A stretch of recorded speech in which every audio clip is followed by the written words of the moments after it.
الحمد للہ وکفا وسلام علی عبادہ الذین اصطفیٰ اما بعد فاعوذ باللہ من الشیطان الرجیم بسم اللہ الرحمن الرحیم قل ان کنتم تحبون اللہ فاتبعونی یحببکم اللہ ویغفر لکم ذنوبکم سبحان ربک رب العزت عما یصفون وسلام علی المرسلین والحمد للہ رب العالمین اللہم صلی علی سیدنا محمد وعلی آل سیدنا محمد وبارک وسلم اللہم صلی علی سیدنا محمد وعلی آل سیدنا محمد وبارک وسلم اللہم صلی علی سیدنا محمد وعلی آل سیدنا محمد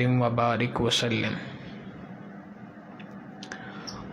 گزشتہ چند مجالس سے نبی علیہ السلام کی محبت اور اللہ کے محبوب صلی اللہ علیہ وسلم کی اتباع کے موضوع پر گفتگو چل رہی تھی۔ اسی موضوع سے متعلق چند باتیں گوش گزار آج کی مجلس میں کرنی ہے، اور ان میں سے اکثر باتیں شاید وہ ہوں گی جو ہم گزشتہ مجالس میں کر چکے ہیں، اور حقیقت یہ ہے کہ آج کی اس مجلس میں اس موضوع کا خلاصہ اور اس موضوع کو سمیٹنا ہے۔ سب سے پہلی بات تو یہ ہے کہ دنیا کے اندر جو کوئی شخص بھی اللہ رب العزت پر ایمان لاتا ہے، اس کا ایمان اس وقت تک معتبر نہیں جب تک کہ وہ اللہ کے محبوب صلی اللہ علیہ وسلم سے محبت نہ کرے۔ نبی علیہ السلام نے یوں بات ارشاد فرمائی، لا یؤمن احدکم، تم میں سے کوئی شخص مؤمن نہیں ہو سکتا، حتی اکون احب الیہ من والدہ وولدہ والناس اجمعین، یہاں تک کہ میں اسے اس کی اولاد سے، اس کے والدین سے، حتیٰ کہ اس کی اپنی جان سے زیادہ اس کو محبوب نہ ہو جاؤں۔ قرآن کریم بھی اسی بات کو کہتا ہے، النبی اولیٰ بالمؤمنین من انفسہم، ایمان والے اللہ کے محبوب صلی اللہ علیہ وسلم سے اپنی جانوں سے زیادہ محبت کرتے ہیں۔ ایمان والوں کے لیے اپنی جان سے زیادہ قیمتی چیز اللہ کے محبوب صلی اللہ علیہ وسلم کا حکم مبارک ہوا کرتا ہے۔ ایک شخص جو اللہ پر ایمان لائے تو اس کا ایمان کامل نہیں ہو سکتا، مکمل نہیں ہو سکتا جب تک کہ وہ اللہ کے محبوب صلی اللہ علیہ وسلم پر ایمان نہ لائے۔ اور یہ بات صرف اس امت کے ساتھ مختص نہیں ہے، بلکہ حقیقت یہ ہے کہ اللہ رب العزت نے تمام انبیاء علیہ السلام سے نہ صرف یہ کہ اس بات کا اقرار کروایا، بلکہ تمام انبیاء علیہ السلام کے سامنے نبی علیہ السلام کو انبیاء کا امام بنا دیا۔ چنانچہ معراج کے موقع پہ تمام انبیاء کو جمع کیا، سارے انبیاء کو جمع کر کے اللہ نے اپنے محبوب صلی اللہ علیہ وسلم سے ان کی امامت کروائی۔ یہ بات دنیا کے اندر سب کو بتا دی کہ تم اگر دنیا میں نبی ہو تو دنیا میں ایک انبیاء کا سردار بھی موجود ہے، یہ وہ ہستی ہے جس سے میں خود محبت کرتا ہوں۔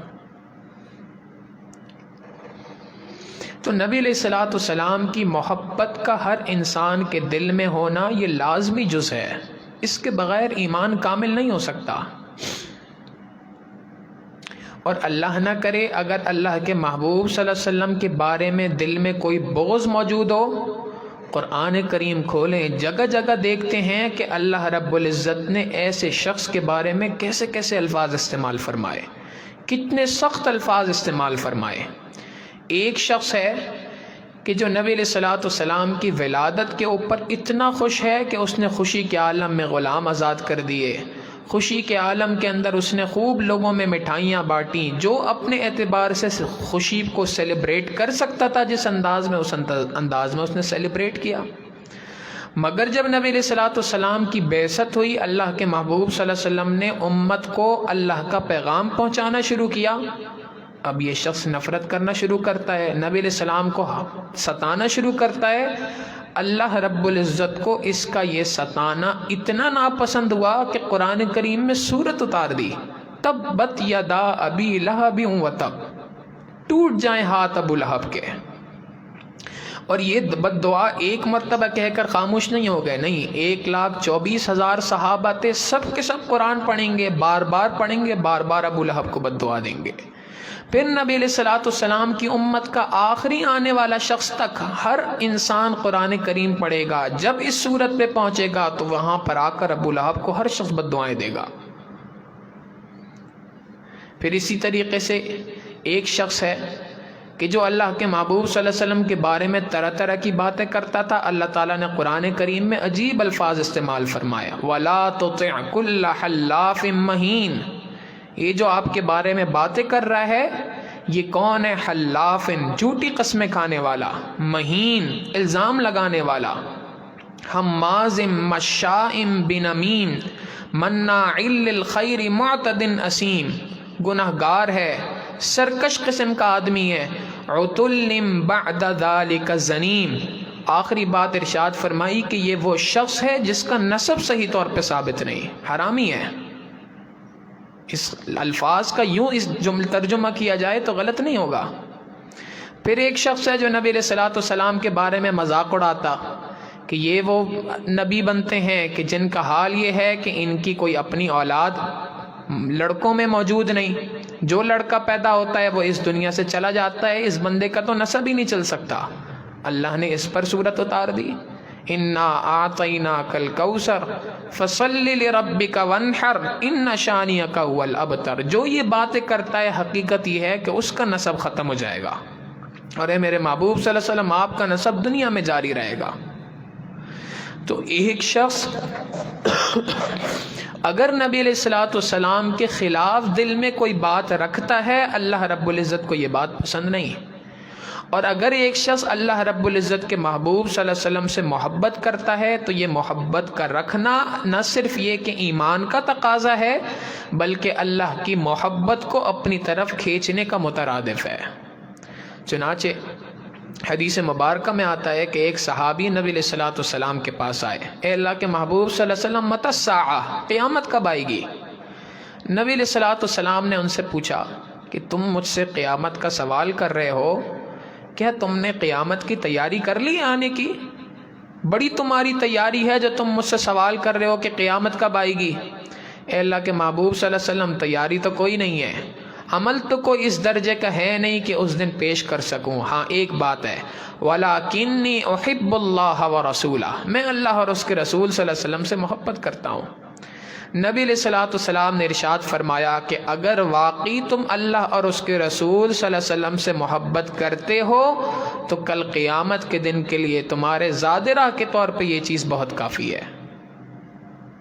ایک صحابی نبی علیہ السلام کے پاس آئے، اے اللہ کے محبوب صلی اللہ علیہ وسلم آپ سے ہمیں شدید محبت ہے، اتنی محبت ہے کہ ہم اپنے گھروں میں ہوتے ہیں، آپ کی یاد ستاتی ہے تو دل بے قرار ہو جاتا ہے، اپنے گھروں سے نکلتے ہیں، دوڑتے ہوئے مسجد نبوی کے اندر آتے ہیں، یہاں پر آ کر آپ کا دیدار کر لیتے ہیں، آپ کو دیکھ کر ہماری آنکھیں ٹھنڈی ہو جاتی ہیں۔ کل قیامت کا دن ہوگا، جنت کا فیصلہ ہو جائے گا، ہم بھی جنت میں چلے جائیں گے، آپ بھی جنت میں ہوں گے، مگر آپ کا درجہ تو کتنا بلند ہوگا، ہم تو نیچے کے درجے والے لوگ ہوں گے، تو ہمیں تو آپ کی زیارت وہاں نہیں ہو سکے گی۔ گویا دوسرے الفاظ میں یہ بات کہہ دی کہ اللہ کے محبوب صلی اللہ علیہ وسلم ہمارے لیے جنت سے زیادہ بہتر تو یہ دنیا ہی ہے کہ آپ کا دیدار تو ہو رہا ہے یہاں۔ تو یہ ایک محبت کی علامت تھی۔ اللہ رب العزت نے قرآن کریم کی آیات اتار دی، وَمَن يُطِعِ اللَّهَ وَالرَّسُولَ فَأُولَٰئِكَ مَعَ الَّذِينَ أَنْعَمَ اللَّهُ عَلَيْهِم مِّنَ النَّبِيِّينَ وَالصِّدِّيقِينَ وَالشُّهَدَاءِ وَالصَّالِحِينَ۔ جو کوئی بھی اللہ اور اس کے رسول صلی اللہ علیہ وسلم کی اطاعت کرے گا کل قیامت کے دن انہی کے ساتھ اٹھایا جائے گا، اس کا شمار انہی کے ساتھ ہوگا۔ صحابہ کو تسلی مل گئی۔ تو گویا یہ نبی علیہ الصلوۃ والسلام کی محبت صحابہ کے دل کے اندر پیوستہ تھی، اور یہ محبت اتنی تھی کہ اس محبت کے غلبے کی وجہ سے صحابہ نے اپنے آپ کو نبی علیہ الصلوۃ والسلام کے حال حلیے میں ڈھال لیا تھا۔ جس سے محبت ہوتی ہے انسان اس کا حال حلیہ اپناتا ہے، اس کی جیسی چال چلنے کی کوشش کرتا ہے، اس کے انداز میں بات کرنے کی کوشش کرتا ہے، اس کے انداز میں اپنے ایک ایک عمل کو سنوارنے کی کوشش کرتا ہے کہ میرا محبوب ایسے کرتا ہے، میں بھی ایسے کروں گا۔ اللہ رب العزت کے محبوب صلی اللہ علیہ وسلم سے صحابہ کو اتنی محبت تھی کہ صحابہ رضی اللہ تعالیٰ عنہم اجمعین نے اپنی زندگی کو نبی علیہ الصلوۃ والسلام کی زندگی میں ڈھال لیا تھا۔ صحابہ نبی علیہ السلام کے ساتھ بیٹھے ہوتے تھے، باہر سے کوئی شخص آتا تھا تو آ کے اس کا سوال یہ ہوتا تھا، من منکم محمدا، تم میں سے محمد کون ہے؟ یعنی تابع اور متبوع، لیڈر میں، نبی میں اور صحابی میں فرق پتہ نہیں چل رہا، کتنی نبی علیہ الصلوۃ والسلام کی اتباع کی ہوگی۔ علماء نے یہاں پر ایک بڑا طالب علمانہ اشکال بھی کیا اور اس کا جواب بھی دیا، اور وہ اشکال یہ ہے کہ جتنی بھی انسان نبی علیہ الصلوۃ والسلام کی پیروی کر لے، اللہ کے محبوب صلی اللہ علیہ وسلم کا چہرہ انور تو 14ویں کے چاند سے زیادہ چمکنے والا، پھر کیسے ہو سکتا ہے کہ آنے والا سوال کرے من منکم محمدا؟ جتنی بھی اتباع کر لی جائے، جتنی بھی پیروی کر لی جائے، مگر یہ بات سمجھ نہیں آتی۔ حضرت مولانا احمد علی لاہوری رحمۃ اللہ علیہ کے فرزند حضرت مولانا عبید اللہ انور رحمۃ اللہ علیہ، اللہ نے ان کو بڑی علمی شان بھی عطا فرمائی تھی، بڑی فہم و فراست بھی عطا فرمائی تھی۔ ہماری کراچی کے اندر ڈیفنس کی ایک مسجد ہے، طوبہ مسجد، اور بنانے والوں نے اس میں بڑی کاریگری دکھائی۔ ایک ایسی مسجد بنائی ہے کہ جس مسجد میں ایک بڑا سا ہال بنایا جو بغیر کسی ستون کے ہے، اس میں کوئی پلر نہیں ہے، اور اس میں کسی قسم کے ساؤنڈ سسٹم کی بھی ضرورت نہیں۔ امام اپنی جگہ پہ کھڑے ہو کے اللہ اکبر کہتا ہے، مسجد کے ایک ایک کونے تک انسان کو آواز پہنچتی ہے۔ تو بنانے والوں نے اس میں بڑی فنکاری دکھائی، بڑے اپنے ہنر کو وہاں پر ثابت کیا۔ جو اس کا بہت بڑا سا گنبد ہے، وہ سارا کا سارا گنبد شیشے کا بنا ہوا ہے۔ حضرت وہیں اسی مسجد کے اندر موجود تھے، اور کسی نے یہ سوال حضرت سے کیا کہ حضرت یہ بات سمجھ نہیں آئی کہ اللہ کے محبوب صلی اللہ علیہ وسلم کا چہرہ انور تو 14ویں کے چاند سے زیادہ خوبصورت تھا، اور ان کی مجلس میں بیٹھے دیگر صحابہ بھی تھے، اگرچہ جتنی بھی اتباع کر لی مگر نبی کے چہرے میں اور صحابی کے چہرے میں فرق تو ہونا چاہیے۔ یہ کیسے ہو سکتا ہے کہ ایک شخص جو باہر سے آیا اس کو سوال کا جواب نہ ملے، وہ خود پوچھنے پہ مجبور ہو جائے کہ من منکم محمدا؟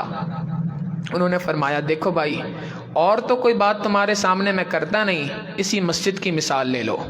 اس مسجد کے محراب میں صرف ایک بلب لگایا انہوں نے، اور باقی چاروں طرف شیشے ہیں، اور وہ شیشوں کی وجہ سے روشنی کی ریفلیکشن ہو رہی ہے، روشنی کا عکس پڑ رہا ہے ایک دوسرے کے اوپر، اور اس کی وجہ سے پوری کی پوری مسجد روشن ہے۔ مسجد کا ہر شیشہ دوسرے سے روشنی وصول کر رہا ہے اور دوسرے کو روشنی دے رہا ہے، اور ایسا لگ رہا ہے جیسے کہ پورا کا پورا محراب روشن ہے، پورا کا پورا محراب کے اندر بہت سارے بلب لگے ہوئے ہیں۔ فرمایا یہ ایک بلب کی صحبت ہے جس کی وجہ سے سارے کے سارے شیشے چمک اٹھے ہیں۔ اللہ کے محبوب صلی اللہ علیہ وسلم کی مجلس میں جب صحابہ بیٹھے ہوتے تھے، نبی علیہ الصلوۃ والسلام کی صحبت کی برکت سے ان کے اوپر اللہ رب العزت کی وہی تجلیات پڑ رہی ہوتی تھیں جو ایک نبی پہ پڑتی ہیں، اس وجہ سے ان کے چہرے بھی اس وقت پر اسی طریقے سے چمک رہے ہوتے تھے۔ آنے والے کو سوال کرنا پڑتا تھا، من منکم محمدا، تم میں سے محمد کون ہے؟ تو واقعی بات یہی ہے کہ صحابہ رضی اللہ تعالیٰ عنہم اجمعین نے اللہ کے محبوب صلی اللہ علیہ وسلم سے ٹوٹ کر محبت کر کے دکھایا۔ نبی علیہ الصلوۃ والسلام نے یہ بات بھی ارشاد فرمائی، المرء مع من احب، انسان جس سے محبت کرتا ہے کل قیامت کے دن اسی کے ساتھ اٹھایا جائے گا۔ تو یہ نبی علیہ الصلوۃ والسلام سے کامل محبت تھی جو صحابہ رضی اللہ تعالیٰ عنہم اجمعین کو حاصل تھی۔ پھر یہ محبت صرف صحابہ کے درمیان نہیں تھی، دیگر افراد کی زندگیوں کو بھی دیکھیں تو واقعی وہاں پہ بھی یہ بات نظر آتی ہے کہ وہ نبی علیہ الصلوۃ والسلام سے کیسے محبت کیا کرتے تھے۔ امام اعظم ابو حنیفہ رحمۃ اللہ علیہ، اللہ رب العزت کے محبوب صلی اللہ علیہ وسلم سے بڑی عقیدت تھی، بڑی محبت تھی۔ یہ محبت اتنی تھی کہ محبت میں ایک درجہ آ جاتا ہے جب محبوب اپنے محب کا امتحان لیتا ہے۔ چنانچہ امام اعظم ابو حنیفہ رحمۃ اللہ علیہ کے سامنے چونکہ تدوین فقہ کا مسئلہ تھا، فقہ کو تدوین کیا جا رہا تھا، فقہ کو ترتیب دیا جا رہا تھا، تو مختلف مسائل سامنے آتے تھے، امام صاحب اس کا جواب دیا کرتے تھے۔ ایک مرتبہ امام صاحب کے سامنے ایک سوال آیا، جی ایک شخص ہے 4 رکعت والی نماز پڑھ رہا ہے، 2 رکعت پڑھی ہیں، تشہد پڑھا ہے، اب اس کے بعد تشہد پڑھ کے اس شخص نے کھڑا ہونا ہے، اب غلطی سے اس نے درود پڑھنا شروع کر دیا، کیا حکم ہے؟ امام صاحب نے مسئلہ بیان کیا، اگر اس شخص نے پڑھا اللہم اور یاد آ گیا، کھڑا ہو گیا، کچھ نہیں کرے گا، اپنی نماز درست انداز میں مکمل کرے گا۔ اگر اتنا پڑھا اللہم صلی، اب بھی کچھ نہیں ہے۔ اگر پڑھا اللہم صلی علی، اب بھی کچھ نہیں ہے۔ اگر اس نے پڑھ لیا اللہم صلی علی محمد، اب اس شخص اور اس کے بعد یاد آیا اس کو، تو اب یہ شخص اپنی نماز مکمل کرے گا، آخر میں سجدہ سہو کرے گا۔ اب یہ مسئلہ بیان کر دیا، رات کو سوئے، خواب میں نبی علیہ السلام کی زیارت ہوئی۔ نبی علیہ السلام نے فرمایا نعمان، امام ابو حنیفہ رحمۃ اللہ علیہ کا نام تھا نعمان ابن ثابت، فرمایا نعمان تم یہ کیسے مسئلے لوگوں کو بتاتے ہو کہ جس کسی شخص نے ہمارا نام نہیں لیا اس پر سجدہ سہو واجب نہیں ہے، جیسے ہی ہمارا نام لیا محمدن تم کہتے ہو سجدہ سہو واجب ہے، یہ کیا بات ہوئی؟ امام صاحب نے فرمایا اے اللہ کے محبوب صلی اللہ علیہ وسلم، میں نے آپ کے نام لینے کے اوپر سجدہ سہو واجب کرنے کا حکم نہیں دیا، میں نے یہ کہا ہے کہ جس شخص نے بھول کر آپ کا نام لیا اس کے اوپر سجدہ سہو واجب ہے۔ نبی علیہ السلام مسکرا اٹھے، فرمایا نعمان تم نے ٹھیک کہا۔ تو اللہ کے محبوب صلی اللہ علیہ وسلم سے کوئی تو تعلق ایسا تھا، کوئی تو محبت کا درجہ ایسا تھا کہ نبی علیہ السلام خواب میں آ کر اب مسائل کی تصدیق فرما رہے ہیں۔ امام شافعی رحمۃ اللہ علیہ نبی علیہ السلام کی محبت میں کثرت سے اشعار لکھے۔ اسی سلسلے کے آگے بزرگ دیکھ لیں، امام احمد ابن حنبل رحمۃ اللہ علیہ کی زندگی کو انسان دیکھ لے، کتنی نبی علیہ السلام سے محبت تھی کہ اللہ کے محبوب صلی اللہ علیہ وسلم کا نام آتا تھا، ان کے چہرے کے جو تاثرات تھے وہ بدل جایا کرتے تھے۔ حدیث مبارکہ پڑھایا کرتے تھے تو حدیث مبارکہ پڑھانے کے لیے بڑا اہتمام کیا کرتے تھے، روزانہ نیا جوڑا پہن کے حدیث مبارکہ پڑھایا کرتے تھے کہ اللہ کے محبوب صلی اللہ علیہ وسلم کا نام گرامی لوں گا تو اس کے وقت پر میرے جسم پر نیا لباس ہونا چاہیے۔ ایک مرتبہ حدیث کا درس دے رہے تھے، شاگردوں نے محسوس کیا کہ امام صاحب بڑی تکلیف کے اندر ہیں۔ اس تکلیف کے عالم کے اندر سبق کو قضا نہیں ہونے دیا، سبق کو نہیں روکا، درمیان میں سبق چلتا رہا۔ اب چہرے پہ تاثرات ایسے ہیں کہ لگ رہا ہے کہ بڑی تکلیف ہے، مگر کسی شاگرد کی جرت نہیں تھی کہ حدیث کے سبق کے درمیان پوچھ لے کہ جی امام صاحب کیا مسئلہ پیش ہے۔ سبق پورا مکمل کیا جو 3 گھنٹے کا سبق ہوتا تھا۔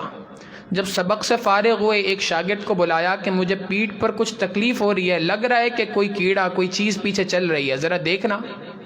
اس نے جب کمر پہ سے کپڑا ہٹایا تو بچھو نے 12 جگہوں پہ ڈنگ مارے تھے۔ حضرت بچھو آپ کو ڈنگ مارتا رہا اور آپ نے بتایا بھی نہیں۔ فرمایا نبی علیہ السلام کا تذکرہ چل رہا ہو، احمد ابن حنبل کی یہ اتنی جرت نہیں ہے کہ درمیان میں اپنی کسی تکلیف کا ذکر کرے۔ چنانچہ امام احمد ابن حنبل رحمۃ اللہ علیہ بڑا عجیب بات فرمایا کرتے تھے، یہ بات یہاں تک ان سے منقول ہے، فرمایا کرتے تھے کہ اگر کسی شخص کی کسی وقت پر ٹانگ سن ہو جائے، فرماتے تھے درود پڑھ لو، اللہ رب العزت اس درود کی برکت سے تمہاری ٹانگ کے سن پن کو ختم فرما دیں گے۔ یہ کیوں ہوتا تھا؟ نبی علیہ السلام کی محبت اتنی دل میں تھی کہ جیسے ہی درود پڑھا جاتا تھا، اللہ کے محبوب صلی اللہ علیہ وسلم کا تذکرہ ہوتا تھا، خون کی روانی، بلڈ سرکولیشن پوری باڈی کے اندر بالکل ٹھیک ہو جاتی تھی۔ اللہ کے محبوب صلی اللہ علیہ وسلم سے محبت اتنی زیادہ تھی۔ ایک بزرگ گزرے ہیں ملا جامی رحمۃ اللہ علیہ، بہت بڑے عالم تھے۔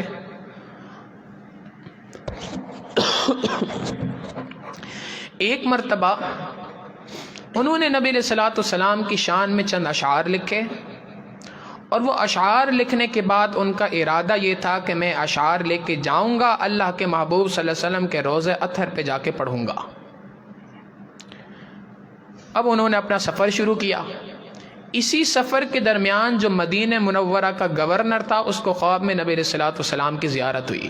اللہ کے محبوب صلی اللہ علیہ وسلم نے ملا جامی کی شکل دکھائی، یہ شخص ہے مدینہ منورہ آنا چاہتا ہے، اس کو مدینے کے اندر داخل نہ ہونے پائے، اس کو پہلے روک لو۔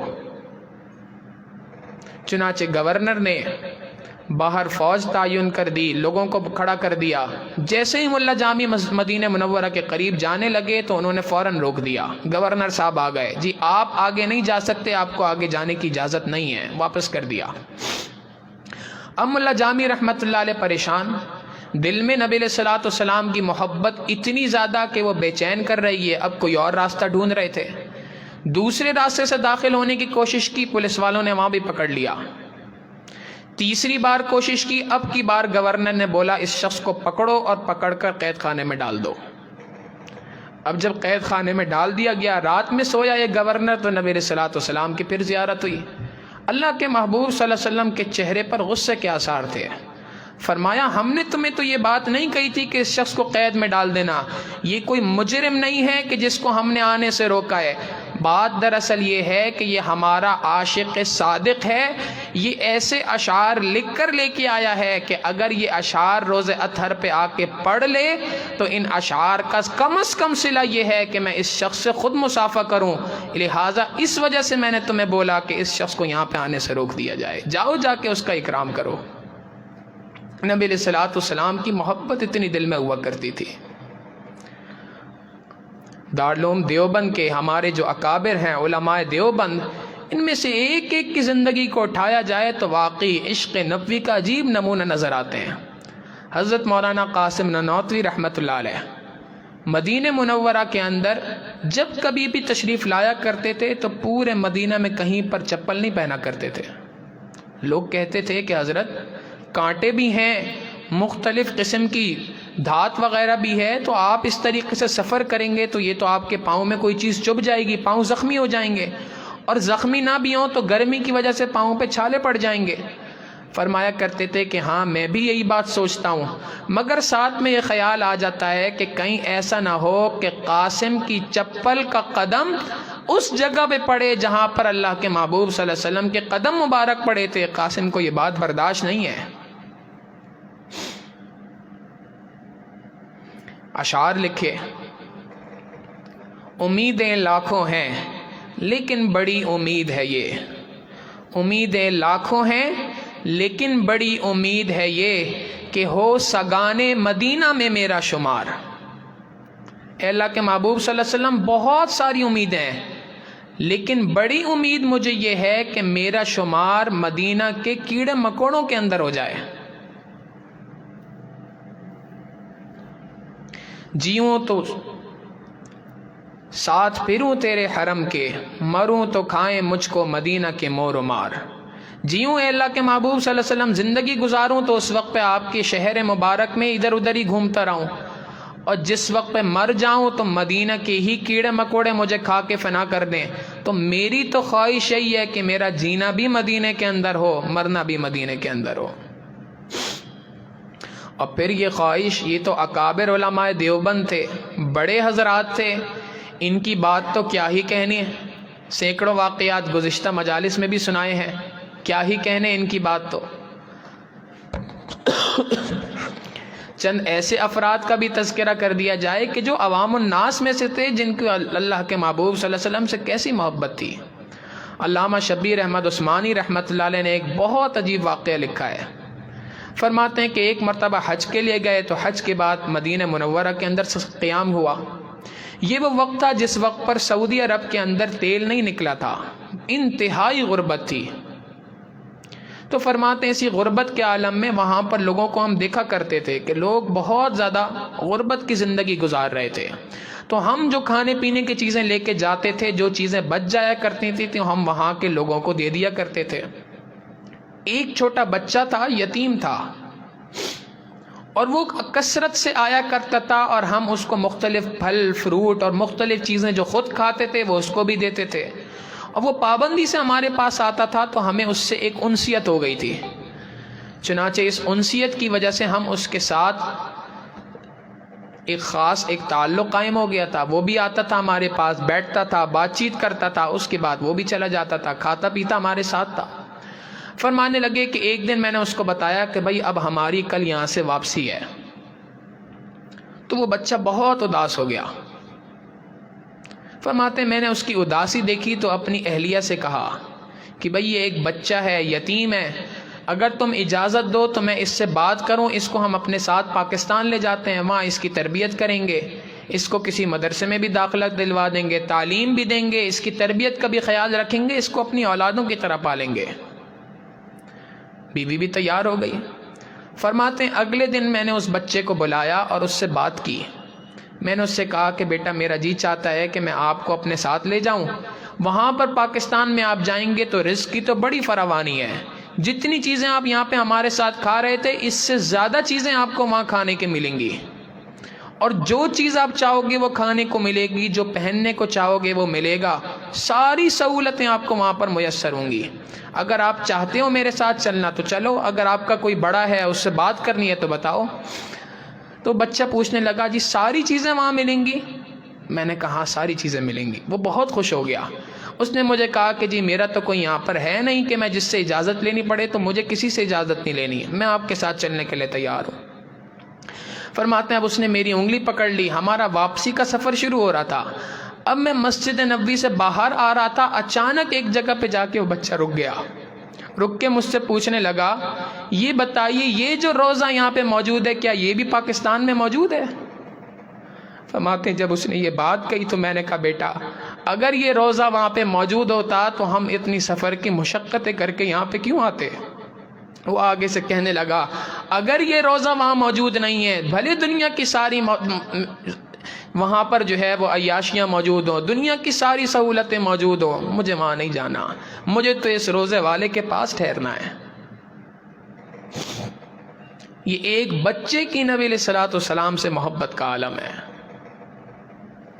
شاہ عبد العزیز محدث دہلوی رحمۃ اللہ علیہ نے ایک واقعہ لکھا ہے کہ انگریزوں کے زمانے میں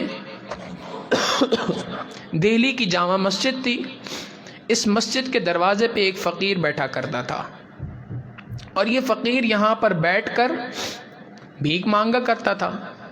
اب چونکہ یہ انگریزوں کا دور ہے تو اس دور کے اندر انگریز بھی آیا کرتے تھے ہندوستان وزٹ کرنے کے لیے، دیکھنے کے لیے، تو مختلف جو تاریخی مقامات تھے ان تاریخی مقامات کو وزٹ کیا کرتے تھے۔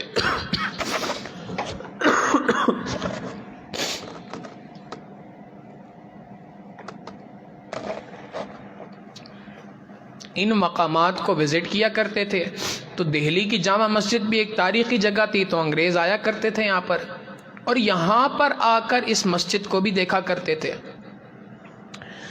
ایک مرتبہ ایک انگریز یہاں پر آیا، مسجد کا اس نے وزٹ کیا، دیکھا، اس نے نقش و نگار دیکھے، تصویریں کھینچی، بہت خوش ہوا۔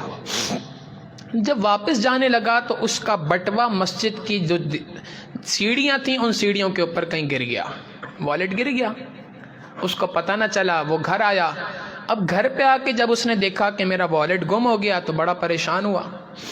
بہرحال اس نے سوچا کہ جی کسی جگہ گر گیا ہوگا، اب مجھے کیا پتا کہ میں کہاں گرا ہے، میں کہاں جا کے اس کو ڈھونڈوں۔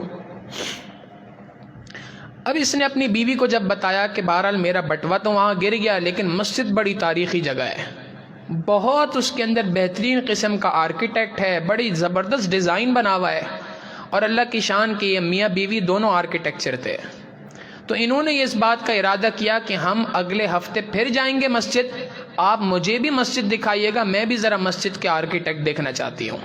فیصلہ ہو گیا، انہوں نے سوچ لیا جی فلاں دن ہم جائیں گے۔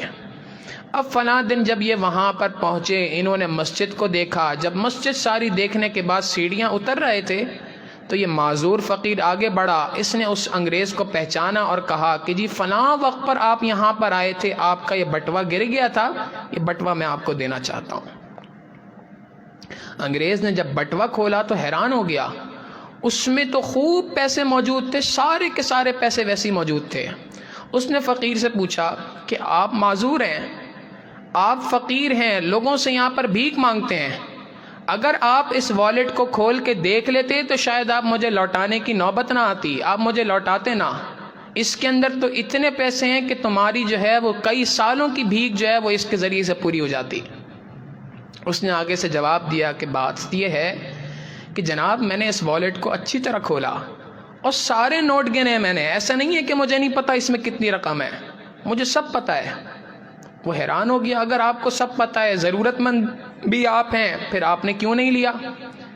اس نے آگے سے جواب دیا کہ جی مجھے یہ بات دل میں خیال ضرور آیا تھا اور میں نے اس بات کا ارادہ کر لیا تھا کہ میں اس والیٹ کو، اس بٹوے کو اپنی جیب میں رکھ لوں، مگر ساتھ میں ایک خیال اور آ گیا تھا۔ بھئی کیا خیال آیا تھا؟ خیال یہ آیا تھا کہ آپ چونکہ عیسائی ہیں، عیسیٰ علیہ السلام کی پیروی کرنے والے ہیں، اور میں چونکہ مسلمان ہوں، نبی علیہ السلام کی پیروی کرنے والا ہوں۔ کل قیامت کے دن اللہ رب العزت کے دربار میں میرے اور آپ کا فیصلہ جب ہوگا، میرے اور آپ کا مقدمہ جب دربار میں درج ہوگا، اس وقت پر مجھے یہ ڈر لگا کہ کہیں ایسا نہ ہو کہ میرے نبی کو آپ کے نبی کے سامنے شرمندگی اختیار کرنی پڑ جائے، شرمندگی اٹھانی پڑ جائے کہ دیکھو آپ کے امتی نے میرے امتی کے ساتھ ایسی زیادتی کی ہے۔ فقط اس خیال کے دل میں آنے کی وجہ سے میں نے یہ بٹوا چوری نہیں کیا، بلکہ آج آپ کو پورا کا پورا لوٹا رہا ہوں۔ اگر ایک فقیر کے دل میں، معذور اپاہج فقیر کے دل کے اندر اگر اللہ کے محبوب صلی اللہ علیہ وسلم کی اتنی محبت ہو سکتی ہے، ہم اور آپ سوچیں کہ ہمارے دلوں میں نبی علیہ السلام کی کتنی محبت ہونی چاہیے اور کتنی محبت موجود ہے۔ علماء نے لکھا نبی علیہ السلام کی اگر کوئی شخص محبت کو چاہتا ہے، اللہ کے محبوب صلی اللہ علیہ وسلم کی محبت کو چاہنے کے لیے چند کام ہیں کرنے کے۔ سب سے پہلا کام نبی علیہ السلام کی سیرت کا مطالعہ کرنا، اللہ کے محبوب صلی اللہ علیہ وسلم کی زندگی کو پڑھنا۔ آج بدقسمتی ہے ہماری، ہم نبی علیہ السلام کی سیرت کو جانتے نہیں ہیں، ہم نبی علیہ السلام کی سیرت مبارکہ کو نہیں جانتے۔ جو غیر نے ہمیں بتا دیا کہ جی نبی علیہ السلام کی پیدائش 12 ربیع الاول کو ہوئی تھی، ہم نے بھی 12 مان لی۔ اس نے کہہ دیا نبی علیہ السلام کی وفات فلاں دن ہوئی تھی، ہم نے بھی مان لی۔ کبھی ہم نے خود سے سیرت پڑھ کر اس بات کو دیکھنے کی کوشش ہی نہیں کی کہ اللہ کے محبوب صلی اللہ علیہ وسلم کی ولادت کب ہوئی تھی، نبی علیہ السلام کی ولادت کے موقع پہ کیا کیا واقعات رونما ہوئے تھے، اللہ کے محبوب صلی اللہ علیہ وسلم کا بچپن کیسا تھا، نبی علیہ السلام کا لڑکپن کیسا تھا، نبی علیہ السلام کی جوانی کیسی تھی، نبی علیہ السلام اپنے دوستوں کے ساتھ کیسے رہتے تھے، بہنوں کے ساتھ کیسے رہتے تھے، اللہ کے محبوب صلی اللہ علیہ وسلم تجارت کیسے کیا کرتے تھے، نبی علیہ السلام نبوت سے پہلے کیسے تھے، نبوت کے بعد کیسے تھے۔ ہم نے کبھی نبی علیہ السلام کی سیرت کو پڑھنے کا پہ غور ہی نہیں کیا کہ یہ بھی کوئی کام ہے کرنے کا۔ حالانکہ حقیقت یہ ہے کہ اللہ کے ہمیں اپنی زندگی کو جاننا اتنا ضروری نہیں جتنا نبی علیہ السلام کی زندگی کو جاننا ہمارے لیے ضروری ہے۔ اور یہ دنیا کا ایک فطری اصول ہے، جس چیز کا تذکرہ کیا جائے اس کی محبت دل میں آتی ہے۔ ابھی یہاں پر بیٹھے بیٹھے اگر بات کر لی جائے آئس کریم کی تو ہر شخص کا دل چاہے گا کہ جی آئس کریم کھائی جائے۔ آئس کریم ایسی ہوتی ہے، اس کا فلاں فلیور ایسا ہوتا ہے، اس کے اندر یہ ڈلتا ہے، یہ ہوتا ہے، وہ ہوتا ہے۔ تھوڑی دیر آئس کریم کا تذکرہ کیا جائے، ہر بندہ یہاں سے نکل کے چاہے گا کہ میں جی آئس کریم ٹیسٹ کروں، آئس کریم خرید لوں۔ جس چیز کی محبت، جس چیز کا تذکرہ کیا جاتا ہے اس کی محبت دل میں آتی ہے۔ اگر نبی علیہ السلام کی سیرت کا ہم مطالعہ کریں گے تو اس سیرت کے مطالعے سے خود اللہ کے محبوب صلی اللہ علیہ وسلم کی محبت ہمارے دلوں کے اندر آئے گی۔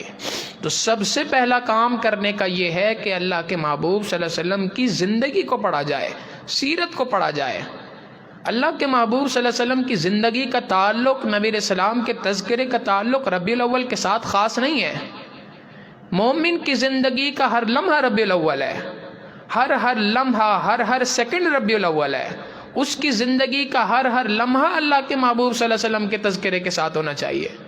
تو پہلا کام کرنے کا یہ کہ انسان سیرت کا مطالعہ کرے، اور دوسرا کام کرنے کا یہ کہ نبی علیہ السلام کی سنتوں کے اوپر عمل کرے۔ اللہ کے محبوب صلی اللہ علیہ وسلم مسجد میں آتے تھے تو دایاں پاؤں داخل کرتے تھے۔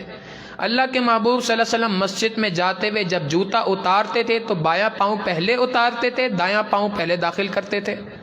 دعا پڑھا کرتے تھے، اعتکاف کی نیت کیا کرتے تھے۔ مسجد میں پہنچتے تھے، اگر وقت ہوتا تھا تو 2 رکعت تحیۃ المسجد پڑھا کرتے تھے۔ واپس آتے تھے، باہر نکلتے تھے تو بایاں پاؤں پہلے باہر نکالتے تھے، مگر جوتا دایاں پاؤں کا پہلے پہنا کرتے تھے، پھر دعا پڑھا کرتے تھے. یہ ساری سنتیں ہیں سیکھنے کی. تو نبی علیہ الصلوۃ والسلام کی سنتوں کو اپنانا. آج ایک مصیبت تو یہ ہے کہ اللہ کے محبوب صلی اللہ علیہ وسلم کی سنتوں کا پتہ نہیں ہے، اور اس سے بڑی مصیبت یہ ہے کہ پتہ بھی ہیں سنتیں مگر موقع پہ یاد نہیں رہتی. امام اعظم ابو حنیفہ رحمۃ اللہ علیہ فرماتے ہیں فتل کا مصیبت اعظم، یہ تو بہت بڑی مصیبت ہے کہ انسان کو سنت پتہ بھی ہو کہ کیا ہے مگر اس کے باوجود وقت پر یاد نہ رہے.